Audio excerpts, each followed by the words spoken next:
Bonjour à tous et bienvenue pour ce nouveau tutoriel sur Airtable, l'outil qui est, à mon sens, l'un des plus puissants et intéressants dans l'univers du no-code. En tout cas, l'un de mes outils préférés dont je ne me passe absolument pas, que ce soit pour une utilisation perso ou pro. Moi, c'est Ambadoua Issata, fondatrice de Aladima Consulting, qui a pour ambition de libérer les potentiels grâce au no-code. Et aujourd'hui, je libère votre potentiel grâce à Airtable, donc restez connectés. Donc Airtable, qu'est-ce que c'est? C'est une sorte d'Excel super puissant, avec pas mal de fonctionnalités, avec pas mal d'options et d'automatisation également qui sont possibles. Donc aujourd'hui, on va voir un peu les fonctionnalités de base pour prendre en main l'outil de manière pratique avec un cas que je vous propose. Mais tout d'abord, où est-ce qu'on est actuellement? On est dans une base Airtable. Donc la base, c'est vraiment tout ce que je vois ici. C'est vraiment l'ensemble qu'on a ici. À l'intérieur de la base, on retrouve des tables. Donc là, j'ai des tables que j'ai nommées différemment. Et là, on a une table voilà, qui est vide. Dans les tables, on retrouve des colonnes et des lignes. Et à l'intérieur des cases, on peut entrer des données. Ce qu'on va voir ensemble, c'est concrètement comment ça fonctionne et quelles sont les particularités de Airtable et qu'est-ce qui le différencie en fait d'un Excel ou Google Sheet. Donc, je vous propose d'aller dans l'onglet candidat que j'ai pré-rempli pour vous. Et donc, on va voir ensemble le type de colonne qui existe sur Airtable. Donc là, la base candidat a des colonnes et des lignes, comme je vous l'ai dit, avec des données. Et chaque colonne a un nom que je lui ai attitré. Et chaque colonne a également un type de données qu'elle peut recueillir. Donc là, on va le parcourir ensemble. Ici, on a du coup une ligne de texte simple. Donc là, pour le nom et le prénom, c'est le même type de colonne. Ici, on a un type fichier, donc attachment. Et je peux venir télécharger du PDF, des images, du Word, du Excel, par exemple. Ici, j'ai une colonne qui a un type URL, donc un type lien. Là, j'ai mis des faux liens. Ici, il y a un type texte long. Donc, j'ai pu entrer des textes qui sont longs ici, vous voyez. Voilà, c'est du lorem ipsum. Là, on a un champ mail. Ici, on a un champ téléphone. Ici, on a un champ choix multiples. Donc, je peux venir ici choisir différentes options. Là, typiquement, c'est pré-rempli, mais je peux venir ici choisir deux options. Donc, c'est du multi-select. Ici, j'ai un champ case à cocher. Donc, je coche, je décoche. Je coche, je décoche. Ici, j'ai un champ date. Je peux venir ici choisir une date, peu importe dans le futur ou dans le passé. Ici, j'ai un champ monétaire, donc je peux venir entrer de l'argent. Donc là, j'ai mis 25 euros, c'est vraiment des exemples. Ici, j'ai un champ notation, donc rating, où je peux attribuer une note. Donc là, j'ai mis 5 étoiles, j'aurais pu mettre 10 étoiles, et je peux noter ma ligne. Et là, j'ai un champ choix unique. Donc ici, je ne peux prendre qu'un seul choix. Et donc là, par exemple, je peux prendre le choix accepter ou recaler ou en cours de décision. Donc voilà. Pour créer une nouvelle colonne, on appuie sur le plus. Et quand on appuie sur le plus, on peut choisir le type de données qu'on veut pour cette colonne-là. Donc là, on a vu pas mal de données là déjà avec les exemples que je vous ai montrés. Il y en a beaucoup plus encore que ce que je vous ai montré. Et donc voilà. On peut aller créer, par exemple, une donnée le jour ou l'heure de la création. Voilà, j'appuie et là, automatiquement, on me met la date et l'heure à laquelle ça a été créé. Donc voilà un peu. C'est assez intéressant, du coup, c'est quand même un peu plus poussé qu'un Excel classique. Et du coup, là, ensemble, ce qu'on va faire, c'est qu'on va créer une ligne rapidement pour vous montrer comment on fait. Donc là, j'ai déjà 3 lignes de créer, j'en veux une quatrième. Et je vais l'appeler GHICF. Je vais l'appeler prénom, je sais pas appeler ça, c'est moi. Et là, je vais sélectionner un document.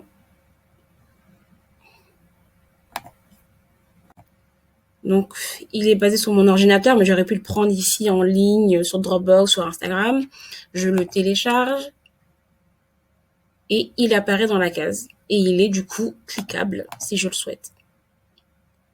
Et là, vous le voyez, il apparaît à mon écran. Ensuite, allez hop, lien 4. Donc là, c'est un lien www.lelien.com. L'adresse, bon, on va mettre Madrid, allez hop, on peut y croire encore. L'adresse, email. Le numéro de téléphone. Donc là, disons, imaginons voilà, qu'on ait tous le même numéro de téléphone, c'est possible, et que j'ai pas envie de retaper l'information. Ce que je peux faire, c'est venir sélectionner une colonne, une cellule ici, un peu comme sur Excel, et venir dupliquer ma cellule. Là, je choisis une option, donc au hasard. Entretien réalisé, bah, pourquoi pas, on va dire que oui. La date, je la sélectionne. Bon, bah, allez hop, aujourd'hui. Le salaire, bon, bah, soyons fous, hein, 5 euros. L'évaluation, disons que c'était plutôt bon. Allez. Et statut, accepté. Voilà. Donc là, on vient de créer une ligne et puis on l'a renseignée en fonction des colonnes qu'on avait déjà en fait choisies. Donc on a appris là à créer des colonnes et des lignes. Rien de bien compliqué. Et du coup, ce qui est intéressant sur Airtable, c'est vraiment comment est-ce qu'on peut jouer avec la donnée en fait. Là, on a déjà pas mal de choses ici pour personnaliser un peu l'expérience. Donc typiquement, je peux venir ici, row height, et je peux décider voilà d'avoir des lignes de taille grande ou très grande même. Allez, très grande. Je peux venir, color du coup c'est une option, on va dire pro, donc il faut upgrader. Sort, on peut venir ici et se dire bon bah je souhaite les trier par nom. Voilà, donc dans l'ordre alphabétique. Donc je prends le prénom plutôt et voilà. Et là vous le voyez automatiquement mes données se sont réarrangées en fonction du filtre que j'ai mis. Pas du filtre. Ici, on peut choisir la couleur de la base ou des tables. Ici, on peut trier en fait nos données, bah, un peu comme sur Excel, voilà, prénom et puis voilà, automatiquement ça se trie de A à Z, de Z à A. Ici, je peux grouper mes données. Bah typiquement, je vais les grouper par type de poste. Allez hop, je les groupe. Poste, c'est où? C'est là. Et du coup, vous voyez, j'ai 3 groupes qui se sont créés. Donc là, j'ai le groupe de tous ceux qui sont chefs de projet, j'ai le groupe des managers coordinateurs et j'ai le groupe des ingénieurs. Et là, j'ai 3 groupes qui sont créés. Donc je peux, voilà, ici, venir jouer sur mes groupes, les refermer, les réouvrir. Ok. Je le supprime là pour l'exemple, mais vous avez compris. Ça aussi, je le supprime pour l'exemple. Filtre. Je peux venir ici filtrer mes informations et me dire je ne veux que les ingénieurs. Voilà. Je ne veux pas voir les autres. Donc dans poste, pareil. Je ne veux que voir les ingénieurs. Et là, je clique sur ingénieur, vous voyez, et hop, je n'ai qu'une seule ligne qui s'affiche parce que j'ai créé une vue filtrée. Voilà. Donc j'enlève ça. Si je veux mettre chef de projet, j'en aurai que 2. Ok. Je peux choisir de cacher des colonnes. Par exemple, je ne veux pas voir le numéro de téléphone, c'est pas utile aujourd'hui, donc je le cache. Là, il réapparaît. L'adresse, elle n'est pas utile, je la cache, et là, elle réapparaît. Et donc voilà un peu ce qu'on peut faire pour trier un peu les données, les afficher un peu comme on souhaite. Il y a également d'autres fonctionnalités qui sont possibles ici. Donc là, par exemple, je peux choisir que ce soit une vue personnelle, enfin collaborative, pardon, ou alors bloquée. Je peux renommer la vue. Je peux la dupliquer. Voilà, donc il y a pas mal de choses ici qui sont intéressantes. Et surtout, là, ce que je peux faire, c'est partager la vue. En faire un lien partageable et la personne à qui j'envoie le lien voit ma table selon du coup les paramètres que j'aurais choisis. Donc voilà un peu du coup pour les fonctionnalités vraiment de base de Airtable. On va aller un peu plus loin et aller voir ce qui se passe du côté des vues. Donc là on a une première vue et on va en créer d'autres ensemble pour voir un peu ce qu'on peut faire. On va créer ici une vue galerie. Allez hop, ça m'intéresse. Et donc, dans une vue galerie, mes données qui sont ici affichées en format ligne s'affichent en format carte. Et on a les mêmes données. Donc, ça, c'est important à savoir sur une table.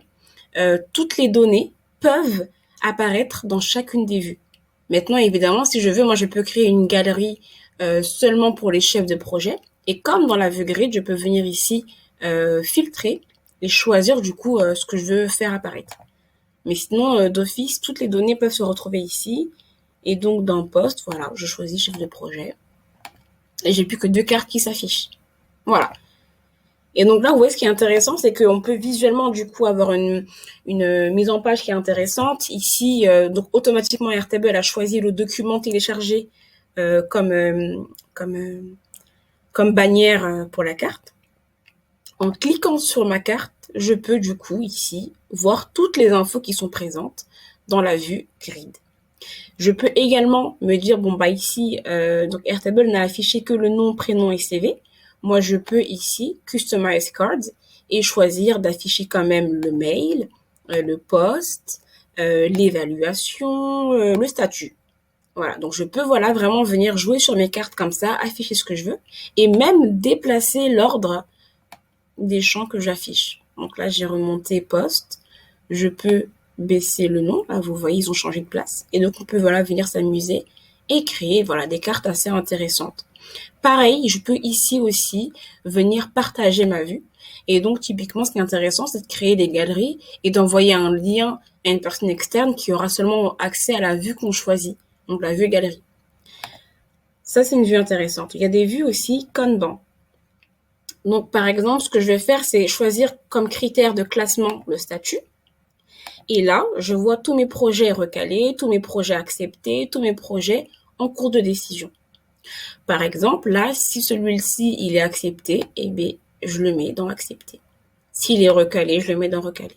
Et automatiquement, dans la vue grid, la donnée sera modifiée. Donc là, par exemple, Xia. Xia, ici, je le mets dans recalé. Si je remonte là, pour vous montrer rapidement, hein. Il est où, Xia? Il est là et il est recalé. Donc vous voyez comment est-ce que les vues modifient les données. Donc c'est intéressant de voir comment elles sont liées. Et du coup voilà, je peux ici par exemple venir un peu réduire. Voilà, collapse, pardon. Collapse mon champ et je peux voilà le déplier. On a des vues Gantt qui sont pour le format professionnel. Mais là, du coup, c'est plus pour des données qui sont organisées avec des dates de réalisation ou de début d'activité. Et on a des vues calendrier, pareil, qui vont fixer les données dans un calendrier. Ça, on peut aller le voir ensemble.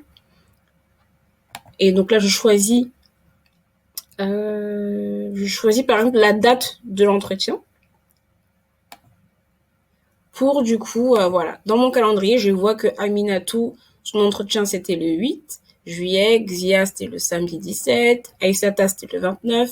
Et voilà, j'ai une vue quand même où mes données sont rangées par date, donc dans un calendrier. Et pareil, ici, je peux partager ma vue. D'ailleurs, j'ai l'impression que Airtable m'encourage à le faire. On a également une vue formulaire que je trouve super intéressante. Ici, je peux, avec les champs que j'ai définis dans ma vue grid, générer un formulaire. Je peux l'envoyer du coup à mes candidats qui veulent postuler. Et ils devront remplir un nom, un prénom. Ils devront remplir leur CV, leur lien LinkedIn, leur adresse, le poste pour lequel ils veulent postuler, leur mail, etc. Donc ça, par exemple, ils n'ont pas à le remplir eux, donc je décide de le cacher. Voilà. L'évaluation, je le cache également parce qu'ils n'ont pas à le remplir. Et je peux, voilà, choisir de créer un formulaire et ils le remplissent. Et quand ils le remplissent, leurs données viennent alimenter la vue grid ou les autres vues qui existent.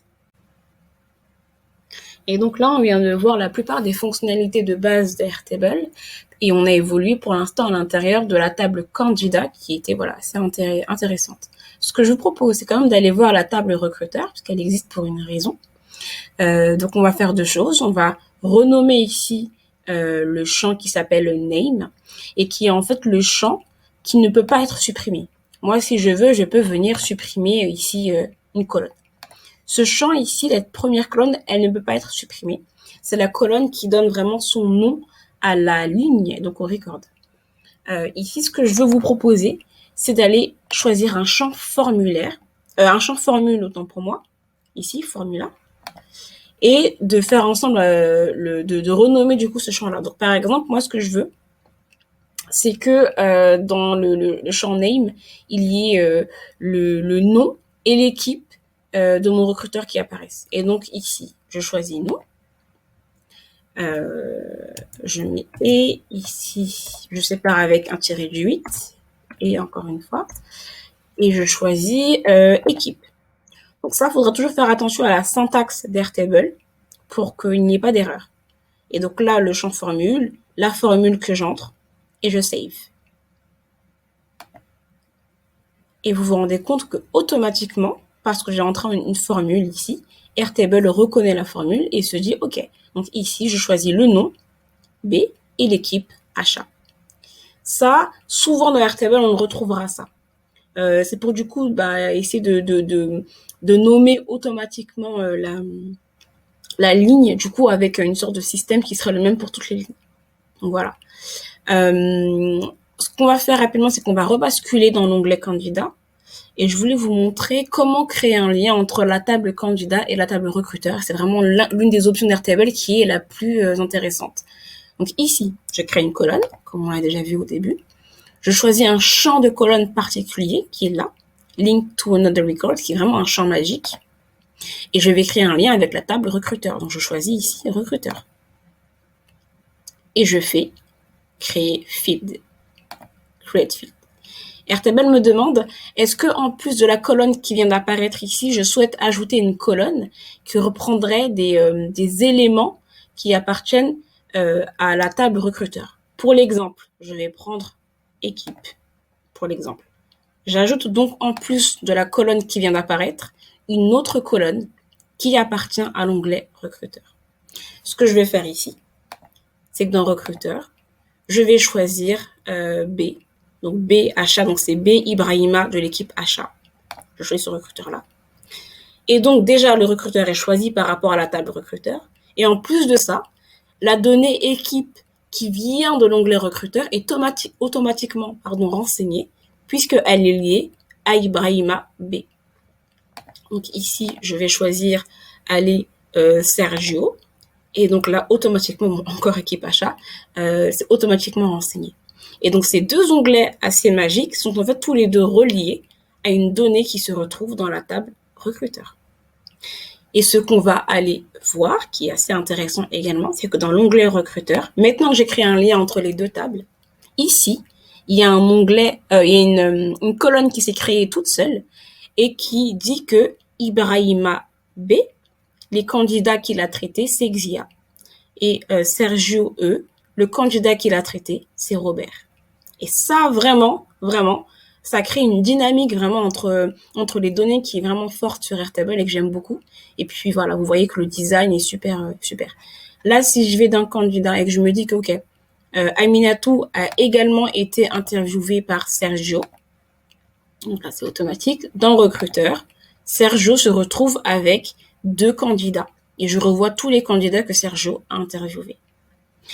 Et donc voilà un peu ce qu'on peut faire sur Airtable. Là, c'est vraiment les fonctionnalités de base pour prendre en main l'outil. Vous pouvez dessus créer vos CRM, vos tableaux de suivi de projet, vos process de recrutement.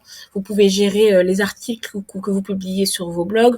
Voilà, il y a vraiment 1 milliard de fonctionnalités et de cas d'usage possibles. Donc, n'hésitez pas à me dire en commentaire ce que vous en pensez. Comment est-ce que vous voulez utiliser Airtable? Comment est-ce que c'est utile pour votre activité? Et puis, je proposerai par la suite d'autres tutos encore pour aller plus loin dans Airtable et voir justement, notamment les onglets ici là qu'on n'a pas encore vus ensemble. Merci en tout cas pour votre attention. N'hésitez pas à partager la vidéo.